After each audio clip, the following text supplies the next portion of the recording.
It started with a ping on my phone, that innocuous little chime that echoes through our lives 100 times a day.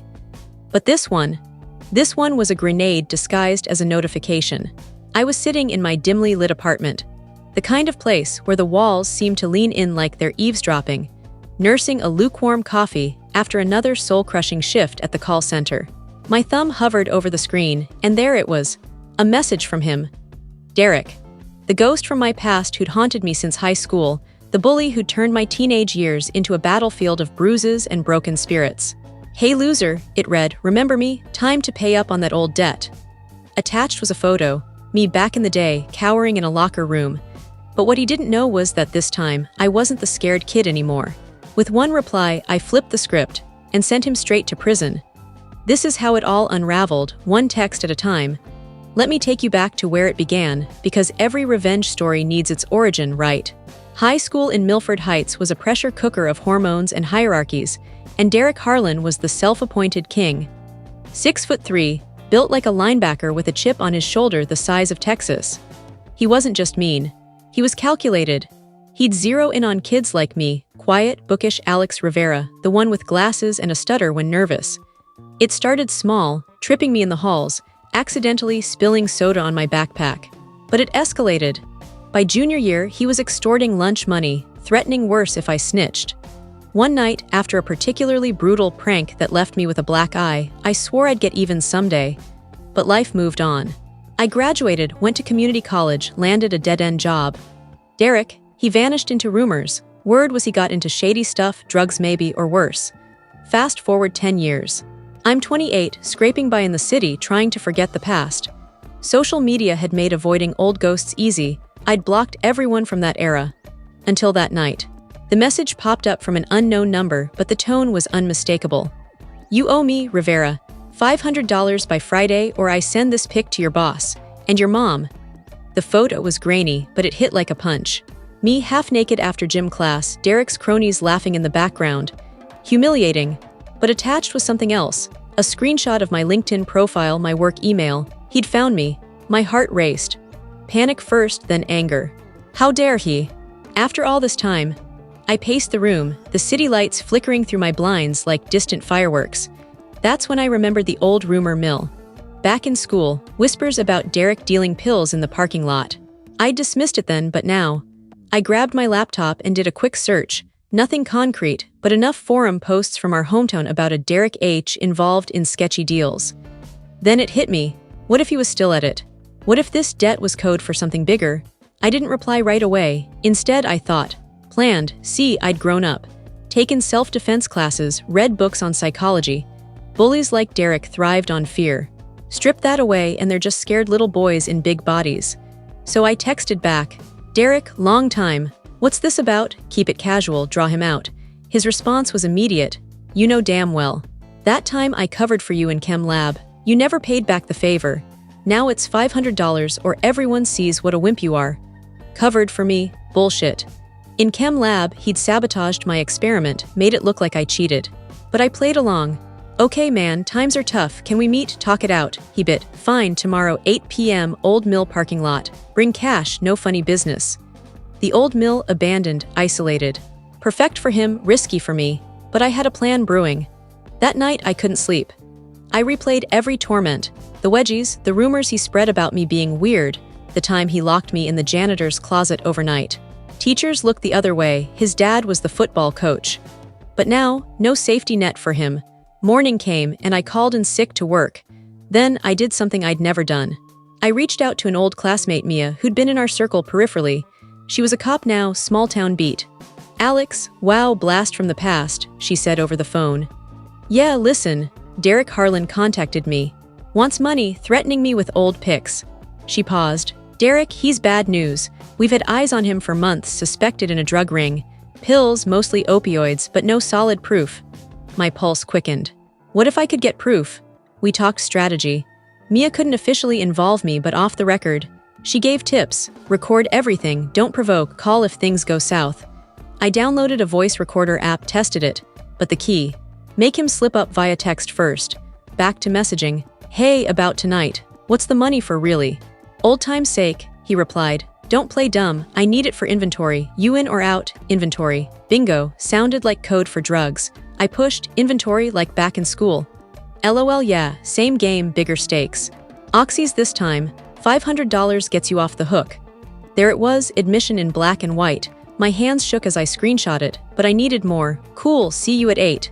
The day dragged, I prepared. Pepper spray in pocket, phone fully charged, me on speed dial. As dusk fell, I drove to the mill, the gravel crunching under my tires like bones. The lot was empty except for a beat-up truck, his, I assumed. He stepped out, same smug grin, a bit punchier but still intimidating. "Rivera, you look like shit," he sneered, leaning against his hood. "Thanks, here's the cash." I held out an envelope, fake bills from a prank store, but he didn't know that yet. He snatched it, counted. "This better not be funny money." "It's real, but tell me, Derek, why now, after all these years?" He laughed, a harsh bark.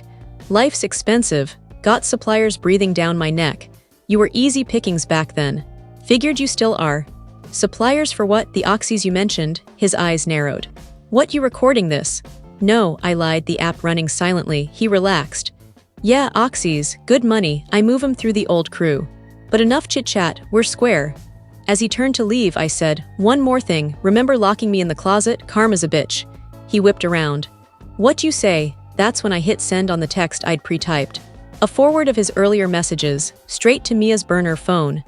But more importantly, to an anonymous tip line I'd found for the state police narcotics unit. Attached, screenshots, timestamps, everything. He didn't notice at first. "You're still a loser, Rivera. Get out before I change my mind." I drove off, adrenaline pumping. 10 minutes later, my phone buzzed. "Mia, got it, we're moving." What followed was a whirlwind. Turns out, Derek's inventory text matched ongoing investigations. My messages provided the link they needed, probable cause for a warrant. They raided his place that night, found stashes of oxycodone ledgers, even connections to a bigger ring. He was arrested on the spot, charged with distribution, extortion, the works. The trial was swift. I testified anonymously at first, but eventually went public. "One text message," I said on the stand, "that's all it took to expose him." The jury ate it up. Derek got 15 years, ironic, matching the time he'd bullied me. But it wasn't just about revenge, it was closure. That night, back in my apartment, I deleted the old photo, blocked the number, the ping of freedom. Of course, life isn't a movie. Derek appealed, but it stuck. Mia got a promotion, me. I quit the call center, started writing, stories like this about underdogs winning. And if you're reading this, maybe you're in a similar spot. Remember, sometimes the right message at the right time can change everything. Wait, but let's dive deeper, because the real meat of this tale isn't the quick takedown, it's the buildup, the psychological chess game that led to that fateful text. See, after high school, I didn't just move on, I armored up. Therapy helped unpack the trauma, turned rage into resolve. I learned about digital footprints, how texts are forever in the cloud. Derek, cocky as ever, didn't think twice about incriminating himself over SMS. Big mistake in the age of screenshots. That afternoon before the meet, I holed up in a coffee shop, mapping it out. What if he got violent? Backup plan, a friend waiting nearby. What if he denied everything? The texts were my ace. I even researched laws. Extortion via text is a felony in most states, and coupling it with drug admissions, slam dunk. Arriving at the mill, the air thick with rust and regret, I felt alive for the first time in years. Derek's truck loomed like a predator, but I was the hunter now. Our exchange was tense, his breath reeking of cheap beer. When he admitted to the suppliers, I nearly smiled. Gotcha. Driving away, I pulled over a mile out, hands trembling on the wheel. Sending that text to the tip line felt like exhaling after holding my breath for a decade. Anonymous tip, drug dealer confession, I typed, attaching the chain. Hit send, done. The fallout was electric.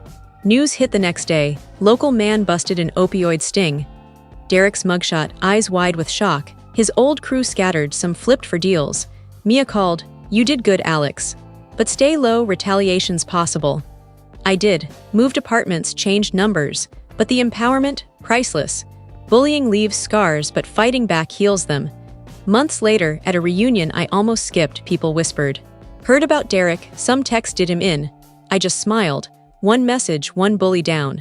And that's the story, not just of revenge, but redemption. If your bully resurfaces, remember, words are weapons. Wield them wisely. But wait, there's more layers to peel. Let's talk about the emotional toll. Nights after, I'd wake sweating, reliving the confrontation. Therapy ramped up. Friends rallied, sharing their own stories. Turns out, Derek had victims galore, texts poured in after the news, corroborating tales. The trial was a circus. Derek's lawyer painted me as vindictive, but the evidence was ironclad. "Your Honor," the defendant admitted to drug trafficking in writing, the prosecutor boomed, projecting the texts. Jury deliberated 2 hours. Guilty. Sentencing day, Derek glared from the dock. "This ain't over, Rivera," he mouthed, but it was. 15 years, minimum 10 served. As I left the courthouse, sun hitting my face, I felt unburdened. Now I advocate, speak at schools about cyberbullying, how one report can topple tyrants. That text, it wasn't just for me, it was for every kid like I was. So if you're facing a Derek, know this: power shifts with knowledge. One ping can start a revolution. Epilogue: 2 years on, I'm thriving. Wrote a book, Text of Fate. Derek, rotting in cell block C, probably regretting that first message. Karma via cellular, poetic, isn't it? And that's how I sent my bully to prison with one text message. End of story. Nah, just the beginning of mine.